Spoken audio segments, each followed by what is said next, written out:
Hey everybody, this week I'm going to talk a little bit about adjectives and how we know what a suffix is doing when it's been added to a base.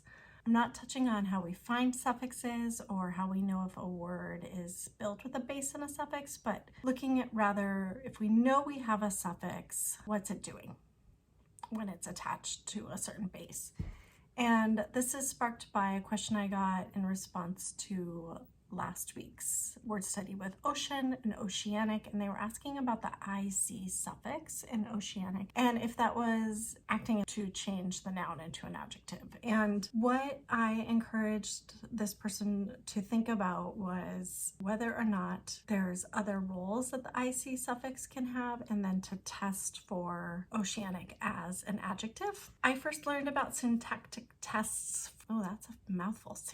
Syntactic tests. I first learned about syntactic tests from Linguist Educator Exchange and a year-long course about grammar that followed this book quite carefully, This Language, a River. And in this book, there's syntactic tests where we can look at the structural behavior of a word form to see if it is acting as a certain part of speech. There's other ways to test for something than just going by the pure definition, because the definition of an adjective that you often get is just something describing a noun.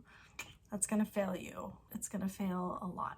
The reason these are important is because lots of things can describe nouns or modify nouns that aren't adjectives.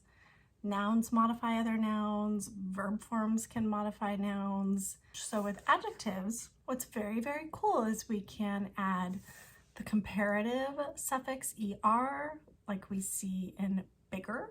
We add that er to big.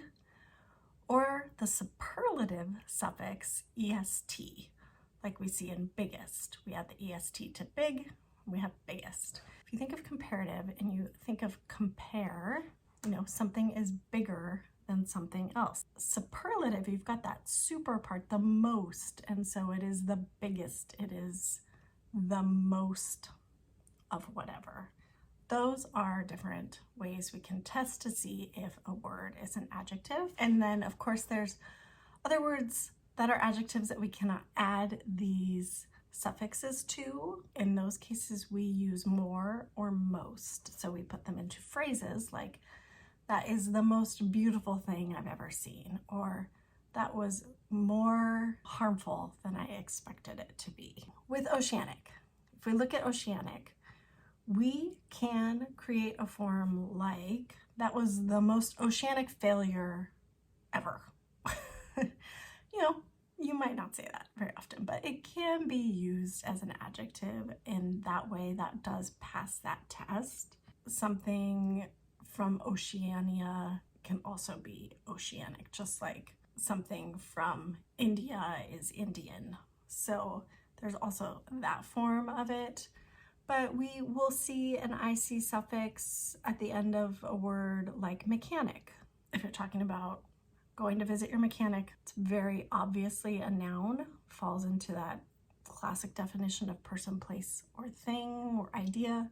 But it also passes the syntactic test of, can it be plural?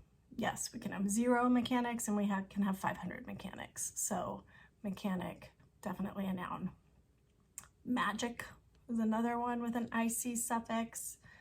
You might have a magic set. Now is magic acting as an adjective there? It's not more magicer than another set, and it's not the most magic set you've seen. No, that is a noun, magic, modifying another noun set.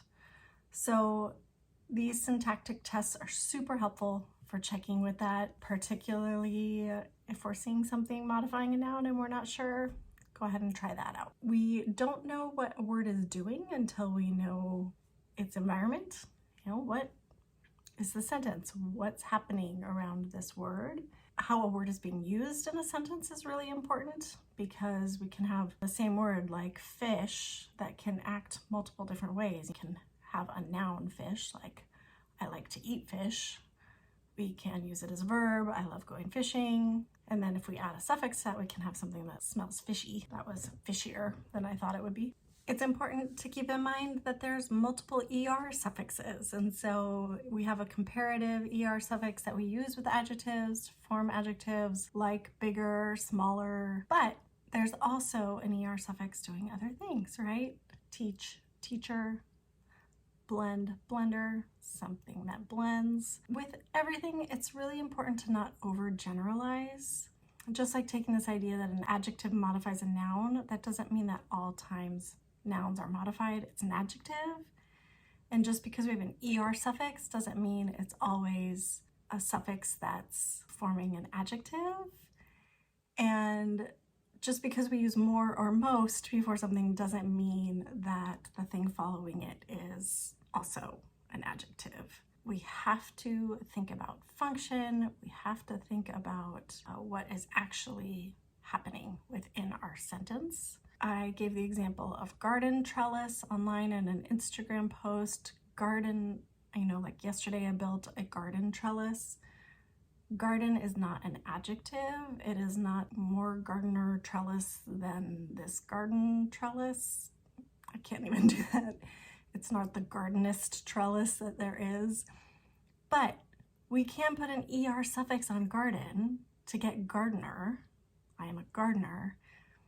But that doesn't make it an adjective then, and we can test that as a noun. There are 5 gardeners in my neighborhood, and boom, also it's a person. This idea that just because something acts as something in some situations does not mean it is always that way, and that's really, really important to keep in mind. Just like the same letters in a row are not always meaning the same thing.